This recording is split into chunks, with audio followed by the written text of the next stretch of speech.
basic to basic communication అంటే ఏం చెప్పుకున్నాం మనం.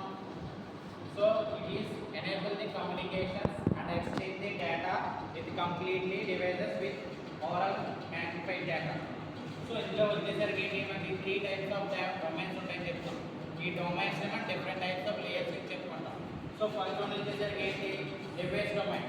ఇందులో అంతా కూడా ఏంటంటే మనకు ఆల్ డివైసెస్ కూడా ఫిజికల్ వరల్డ్లో కనెక్ట్ అయి ఉంటాయి. సో ఈ ఫిజికల్ వరల్డ్ కనెక్ట్ అయిన డొమైన్స్లోనే మనకి నెట్వర్క్ డొమైన్ అప్లికేషన్స్ డొమైన్స్ ఉన్నాయి. ఈ 2 domains application domain device domain ఏంటి. సో నెట్వర్క్ డొమైన్ అనేది ఇంటర్ఫేస్ కనెక్ట్ చేసి వస్తుంది.